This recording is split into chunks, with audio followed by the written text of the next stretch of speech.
You are Locked On Texas Tech, your daily podcast on the Texas Tech Red Raiders. Part of the Locked On Podcast Network, your team every day. Great to be with you again on Locked On Texas Tech on the Locked On Podcast Network, your team every day, always free and available on YouTube or anywhere you get podcasts. And today's episode brought to you by FanDuel. Right now, new customers can bet only $5, and if your bet wins, you'll get $300 in bonus bets to use across the app. So download the FanDuel app today. With the only Chris Level, I'm Casey Cowan. Chris, great to be back with you once again, charting a course through the week ahead. We'll get to some things upcoming for Texas Tech as we are in a de facto 100th birthday kind of week for the Red Raiders. Red Raiders near and far, convening at Jones Stadium on Saturday for what's going to be a great party. So looking forward to setting the table for the week with you in just a moment. Also got to talk about another ho-hum, I suppose, huge addition in the trenches for Texas Tech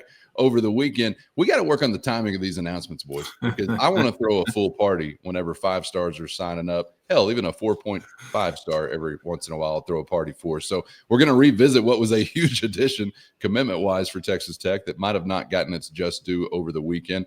Going to talk some chaos clearly in the Big 12 and beyond. It was one of those college football kind of weekends that you love to see if you enjoy the chaotic aspect. But let's begin, Chris, with what I know we're going to hear a little bit later on today. Depending upon when you're listening to this, you may have already heard it, but Joey McGuire and company will be talking about all the pomp, all the circumstance, the pyrotechnics, the combustion, and the festivities coming our way this week as we celebrate 100 years of all things red and black, right? It's going to be fun. Yeah, that's what Coach McGuire will talk a lot about today. But you got these special uniforms. It's just kind of set up, and this is our scar tissue / PTSD. You kind of get you maneuver your way through, and then you get a big home game set up with a lot of. It's not extra, but you got a homecoming. You got the throwback uniform thingy, or I guess it's throwback. Technically, it's like throwing it way back, but it's like got some different dynamics from different eras and everything. And you have a Kansas team that is coming in here that's 4-2 overall and 2-1 in the league, and has a hell of a quarterback. But this is you again. You hadn't been home in a month. You got used to it there for the first 3 weeks, and you're like, oh, another home game. And now it's like, when was the last time we were all at Jones AT&T? But this will be quite a party on Saturday night, and you'll have to be be careful. But I'm anxious to see kind of how healthy you are, because I think you are large in part healthy with your team and everything like that. You've got this new ranking now with your team and everything like that. And these uniforms are sweet. And I don't want to make too much about it, but we saw them back in the summertime. I think Jacob Rodriguez, ironically enough, was the model for them when they debuted them out there. And it's an all black throwback look, and it's money. So everybody go buy their. Is a homecoming mom still a thing? Is that like a deal, or like is it? Okay. Yeah. Oh, yeah. And if you don't have one hanging from the basketball gym for the pep rally, do you even West Texas or Texas homecoming at all? Yeah, it's still out there. Okay. Got it. The bigger question is the garter. They still making guys wear those things? Well, was it like a garter or a boutonniere? I couldn't remember just super lame. Exactly. Yeah. It's like it was on your wrist or your lapel or your up on your arm or whatever. What I like to see, Chris, is a bunch of junior high age guys out underneath the bleachers still having their tackle football game or whatever, maybe elementary age guys, while the game's going on in their boutonnieres. Yeah. That's what they're made for. So that's you right. see the streamers flying. You got it. Sorry, I've got a little sidetracked there thinking about some homecoming experiences from years gone by. But yeah, this is going to be a big time environment. And as you start to look at, potential landmines, we knew this was, they're pretty good. And we'll get into what Kansas is. And I think they're pretty good because their quarterback is just kind of sneaky dangerous. They struggle or have struggled on defense a bit. So that is worth monitoring. But this is a a prime time window showcasing your program again, and what is already a sold out crowd with a lot surrounding it. And but these tests continue to come your way, so we'll kind of see what all Coach McGuire and company say today, and I guess talk about a lot of that tomorrow. But a lot of what went on over the weekend is also what we need to really get into here, not just within your league, because there was a lot that went on in your league, but just elsewhere. It's just pretty fascinating watching this sport on a week-to-week basis, which is why rolling up to TD ECU Stadium in Houston, I was like, okay, it's just going to be one of those days, but thankfully it was not for you. I thought it was pronounced Tedeku. Have I been saying that wrong the entire time? You said it on the reaction episode, I think, and this sort of does kind of happen on a college football Saturday. You're talking about prior to Tech kicking it off, seeing some of these other results, and you're kind of wondering, all right, is this a day where some highly ranked teams are going to got? And it's almost like it's contagious across the nation somehow whenever it seems to happen. But yeah, we had some of that. So let's get into some of the results that were standing out to you, Chris, whether in the league or beyond. But thankfully, Texas Tech did not fall prey to it. But you know how these days kind of develop, and then all of a sudden you're watching a recap at the end of the night, and it's like 4 top 10s go down or whatever it may be. There's some sort of like wave of momentum, it seems like. The underdog in every city seeing it happen elsewhere, and they're thinking we can do it too. But whether in the Big 12 or beyond, man, what was catching your attention? Yeah, let's do the Big 12 first. I guess, truth be told, I was wishing that both teams lost in Waco. That was an interesting game. They both tried to win it and both tried to lose it. Obviously Baylor comes out on top, but there was nobody really there to see it. The shots of the crowd were shockingly like, what's going on? I don't know. Are they done? Have they given up? I mean, they've got a really good quarterback. He continues to pull a rabbit out of a hat repeatedly. Their special teams made a play at the end of the game, but Baylor knocks off Kansas State there, and Kansas State just is spiraling the wrong way. Does not break my heart is that they've just lived a privileged life for what feels like the last 20 to 30 years in other than the Ron Prince era. The biggest result, though, is and I guess I wasn't really surprised, because we had told you back in August and even maybe in September, who's going to be the sneaky team, and Cincinnati was always one that we mentioned first and foremost, and they're pretty good. I think they've got we saw this up close last year. People forget you barely beat them in your place last year. Oh yeah. I mean, it took about all you had to beat these guys. They have a lot back. And they beat the team, the Kansas team that's coming into to your place this weekend, last week, and then they go home in a prove it type moment, and they knock off undefeated Iowa State. I don't know if Cincinnati's the story or Iowa State's the story, but they get way down, and obviously Iowa State's missing their kicker and they're missing their 2 starting corners, but they just kind of got jumped on early and then tried to come back and make it a game, but Cincinnati just kind of held on, and they've got some. I mean, their tight end is legit. Everybody talking about Houston's tight end. I think if it's not one of your guys, I mean, I think Cincinnati may have the best tight end in the Big 12, and Joe Royer, and Arizona State's got a really good one, but he's a weapon. He didn't even play the tail end of their game against Kansas, and they still won it. They also did not have Dante Corleone, their all-conference defensive tackle, playing against Kansas a couple weeks ago, and still won. So it's more than just a few of those handful of guys. Sorsby is a dude, and they ran the ball. But that was the result that I kind of think that made the conference standings look a little bit different. TCU, holds on against Colorado. Obviously, BYU is now still undefeated, one of the few undefeated teams left in the country.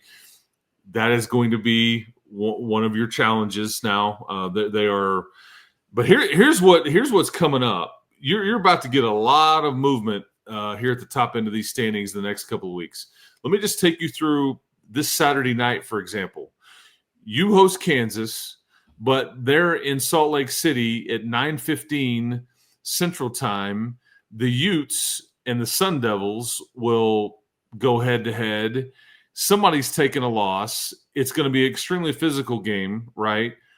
And you're going to get Arizona State right off of that. But then when you are in Tempe playing Arizona State on the 18th of October, BYU and Utah will be locking it up in Provo that day. So this kind of 3 or 4 way dance here with Utah and BYU and Arizona State and yourself, there's going to be a lot to get sorted out here in the next couple of weeks as far as the standings go. And if you can survive it, if you can pull off 2 more in a row here, you could see start to create a little space here. First, today's episode brought to you by Peloton. Peloton shaping the future of fitness with the brand new Peloton Cross Training Tread Plus, powered by Peloton IQ, their most advanced equipment yet, designed to give you real-time guidance and endless ways to move, whether you're running, lifting, or cross-training with your favorite instructors. I'm talking training reimagined. Peloton is built for breakthroughs with tools that help you plan, stay motivated, and reach your peak performance. And with personalized class recommendations, you're going to stay engaged with workouts tailored to your vibe and energy level each week. So let yourself run, lift, flex, and push forward by exploring the new Peloton Cross Training Tread Plus today at onepeloton.com. That's ONE Peloton.com. If you can pull off, 2 more in a row here, you could see start to create a little space here.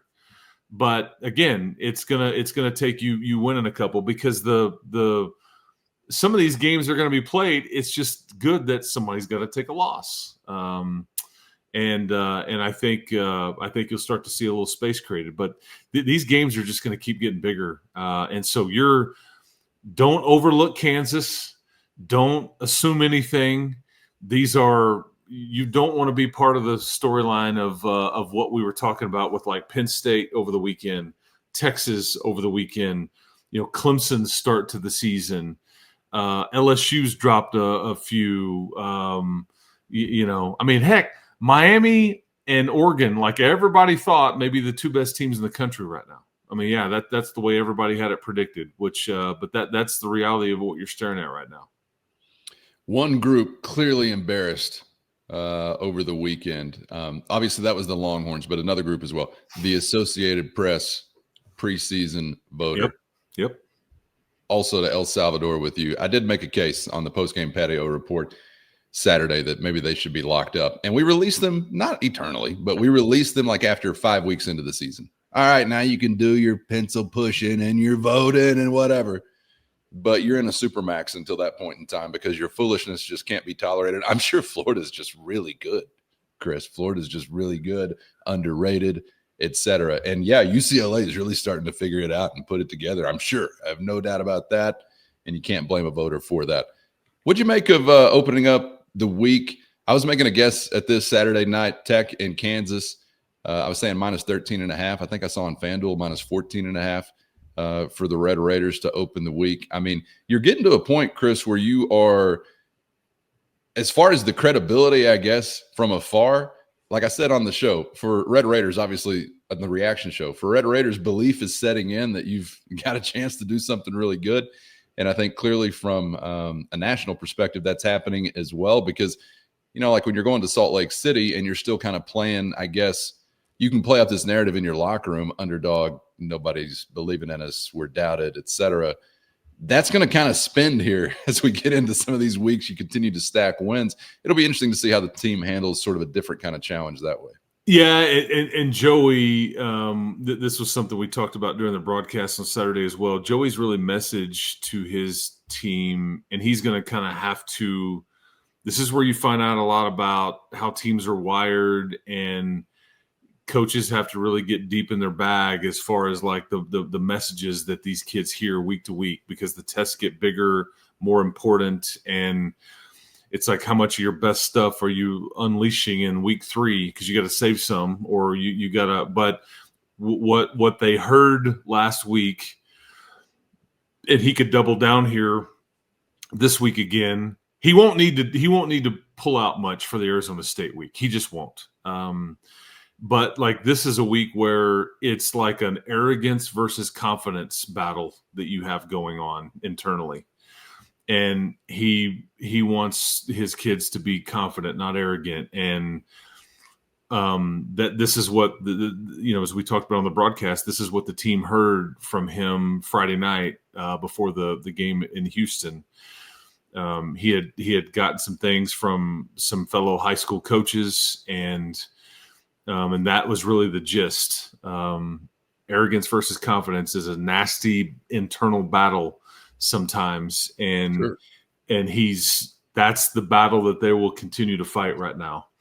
But I just love how grounded they are, and it's so fascinating in that everybody tries to. It's like the camp thing that we were talking about. Like you're being labeled as this, and it's you've made it, and you've got this bullseye on your back, and yet you get around them, and they're all very hungry. They're all very well aware of all the naysaying that was done, or the money conversation that has gone on, and yet they are really aware that they were brought here because this group or this program hasn't done the thing yet, right?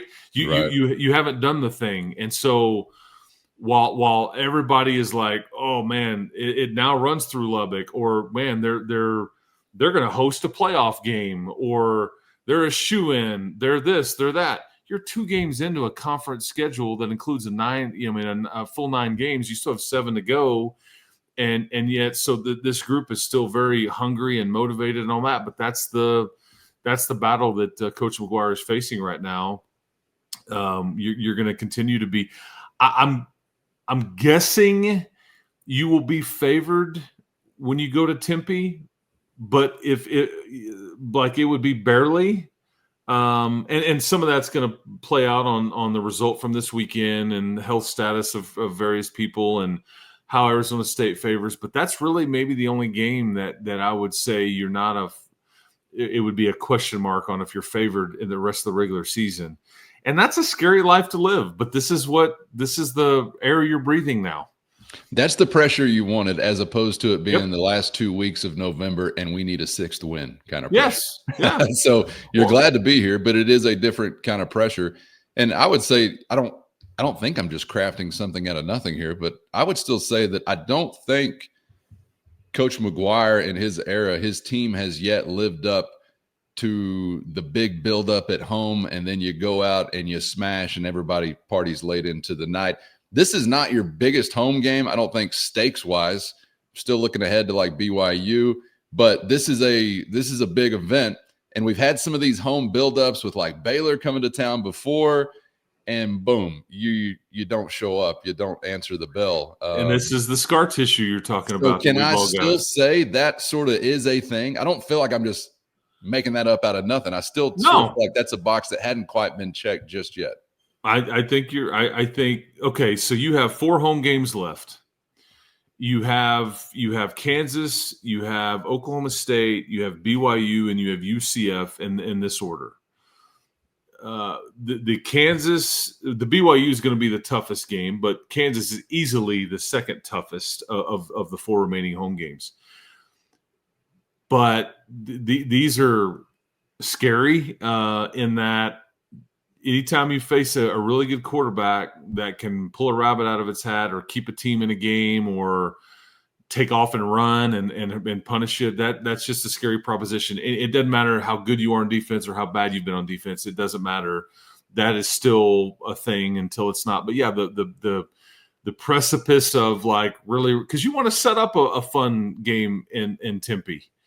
That's what you really want to point toward, and you want to give yourself a chance. And I'm not going to just stress too much about Kansas, but anybody that like overlooks them or thinks that Jalen Daniels is this or that, it's a goofy offense to try to defend. It's a lot of smoke and mirrors, but the quarterback, he just makes things go at times when nothing is there. And they trailed in Orlando for part of that game and able to pull off a road win, a long ways from home, coming off of a loss. So yeah, there's a Willie Fritz component to this too. Lance Leipold is just a really good coach, and so you got to be careful there. But can we talk trench work again? Yeah, we got to. Are you talking trench work or trench shopping? Yes. All of it. Let's doesn't discuss matter. A name that you need to commit to memory. Jalen Brewster, the latest 5-star addition. What a sentence to say. The latest 5-star addition for Texas Tech. First, today's episode brought to you by Square. Your favorite neighborhood spots run on Square. There are certain businesses that truly make the neighborhood feel like home, whether it's the local sports bar, the coffee shop, or the corner store that's been serving your neighborhood for decades. These are the kind of places that bring people together. And when neighborhood businesses thrive, the whole neighborhood thrives. Square is a proud partner of more than 4 million neighborhood businesses around the world, including some local favorites in the 806 like Shadow Hills Golf Course, The Outdoor Chef, Quarter Ford, Lubbock Welding Supply, Sugar Bakers, and a whole lot more. You can go to square.com/go/lockedoncollege to learn more today. But before you do, go support your favorite local spot. Powered by Square. See you in the neighborhood. Today's episode brought to you by FanDuel. The NFL season is here, and FanDuel is making sure you're ready for kickoff with a can't-miss offer. Right now, new customers can bet only $5, and if your bet hits, you're getting $300 in bonus bets to use all across the app. Player props, building a same-game parlay, or even jumping in live as the action unfolds. Any way you like it, FanDuel has you covered, and it's quick, easy, and secure every time. Ready to play? Download the FanDuel app now by visiting FanDuel.com to get started. That's FanDuel.com to place your first $5 bet. And really where it matters, in the trenches, Chris, Cedar Hill guy, defensive lineman, and sounded like somebody that Texas Tech was really feeling good about for a period of time. Didn't know how it was going to break out when the decision was made, but chooses the good guys. So another reason to pause for the cause of celebrating an addition like this. I've never been so thrilled to add a Longhorn to your program, but yeah, the best of the Cedar Hill Longhorns has cast his lot with Texas Tech. It's just wild because you had a rain delay commitment, a month ago. He has since decommitted and is headed elsewhere. But yeah, the timing of these announcements is bizarre because it's just like a lot to process, and it's like, man, I want to be able to enjoy this or not blend it into a variety of other things we're talking about. But this is a 6'3", 300-pound defensive tackle that is 17 years old. That looks like he's 30. Somebody might want to check the old birth certificate there, but he's a plug and play guy whenever he does show up. This is a physical specimen. He picked you over. Just run him off. Whoever you want to toss out there, this young man had an offer from. And again, it's premium position. It is, and these are the kinds of things that are happening in this sport, and that Texas Tech is kind of making a move on that is causing the Georgias maybe not to look like Georgia always has had, or the Alabamas to have a little chinks in the armor, or the status quo that we've all been used to. It's kind of a bit, spread out now on some of this stuff. And you're seeing that in real time, but you're also seeing that, the ground being laid in the future for how recruiting could be a bit altered. You're playing the NIL game as well as anybody. Trust me, you are. I know it frustrates people. I know it makes people very angry that don't consume this show, but that are out there in the ether. Sorry, not sorry. But this is you're reaping some rewards from it, and you are. But what I don't want to discount is your head coach and your personnel department and your ability to foster and maintain relationships. This isn't about shiny new buildings. This isn't about NIL. And yes, it can be about that. But at the end of the day, these are hand-picked, and you haven't been perfect, and they would tell you that. But this is where your head coach excels, man. This is where James Blanchard excels. This is where Brian Nance and company excel. This is where, different people on your staff really show up, and they've been put together, and they've got one of the best in the business right now in Coach McGuire, just fostering and maintaining relationships. And that stuff matters, because money, everybody can kind of offer some of the same, or maybe they're offering me that, but who do I want to go play for? I mean, Romello Height, who's been in a variety of different programs, played a variety of different coaches, he tweeted as much after the game Saturday. You won't find another head coach like this in the country, I promise you. And it was a video of Joey kind of dancing with Lee Hunter in the in the locker room. I mean, and that's from guys that have been, cast-offs or vagabonds, or just kind of looking for a home and somebody to believe in them. He's got a magic button, man, that he just keeps pushing. It's like he just sprinkles fairy dust over this whole thing and this recruiting process, and it seems to be working out pretty good. I thought it was also interesting. I heard recently James Blanchard talking about, I believe, with Kellen Buffington, who I just view as his basketball counterpart. I may lose a few details on that, but you're right. Talking about how when you're giving coaches like Coach McCaslin or Coach McGuire this level of athlete, look out. Now we're going to get into some special stuff, and we've done it with the basketball program already. I hope we're on our way to doing it with the football program, but proof of performance beginning to be delivered by Coach McGuire and his program. And man, I don't look, 5 stars are exciting in any direction, Chris, but when you're continuously talking about offensive line, defensive line additions and that kind of rare air, then my leg is kicking like a Cocker Spaniel because it's scratching me right where I itch.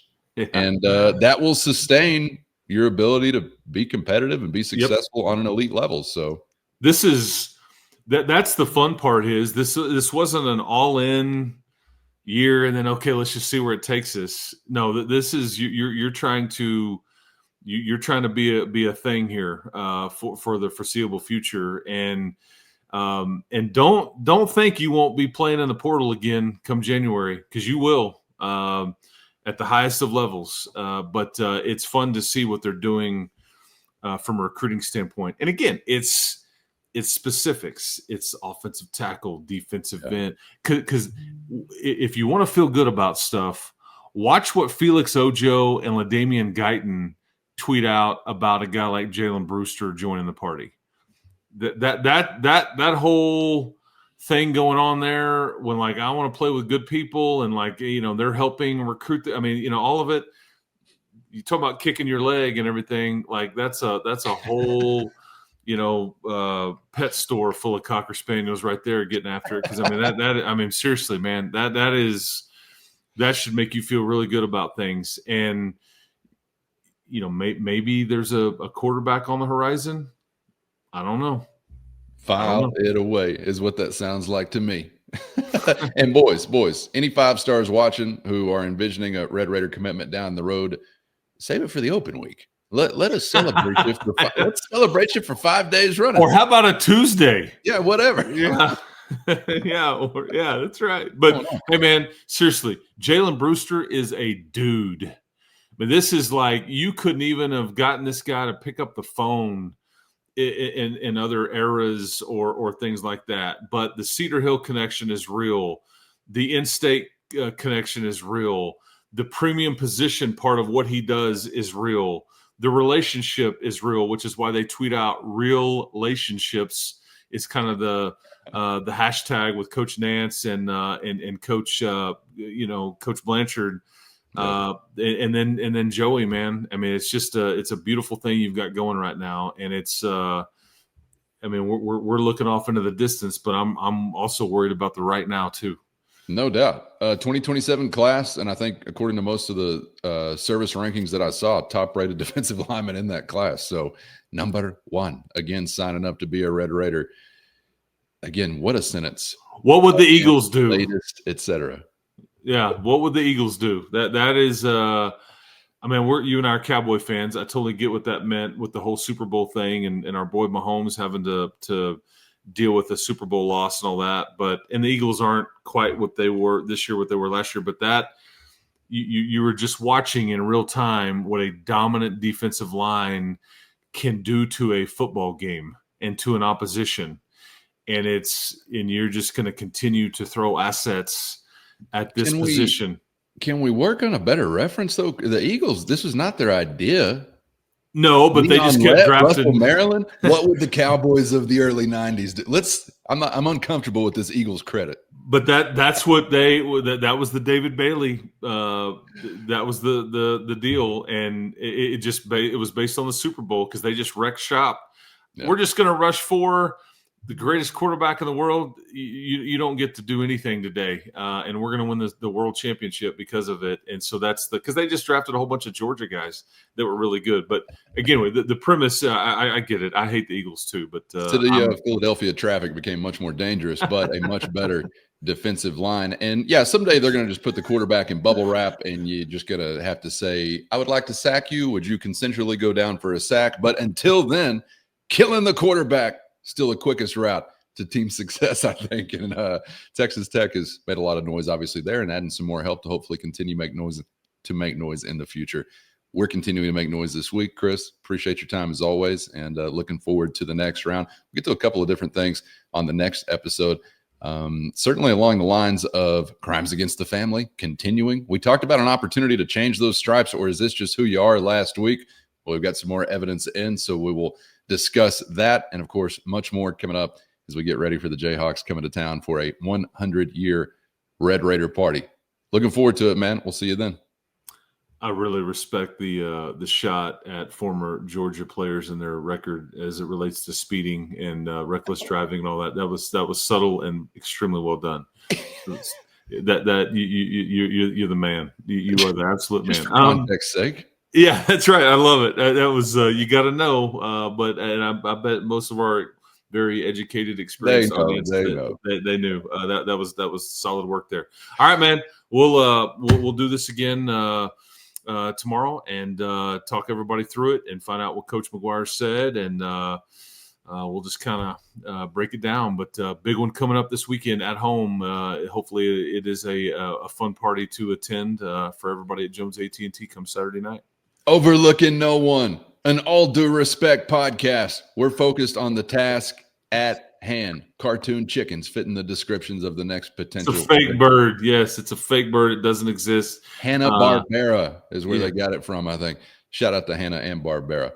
All right, Chris, thank you for your time. Thanks, everybody else, for being out there. Get subscribed on YouTube or anywhere you get podcasts so you never miss an episode. Thanks to the everydayers, of course, for always riding along in the Matador Mob as well. Hit our show notes and find a link to a free 14-day trial if you're interested in joining that outlaw crew. That's your direct line to Chris and myself with one-on-one text sent straight to your phone. For Chris, I'm Casey. Thanks, as always, for the time. We hope to see you back for the next round of Locked On Texas Tech.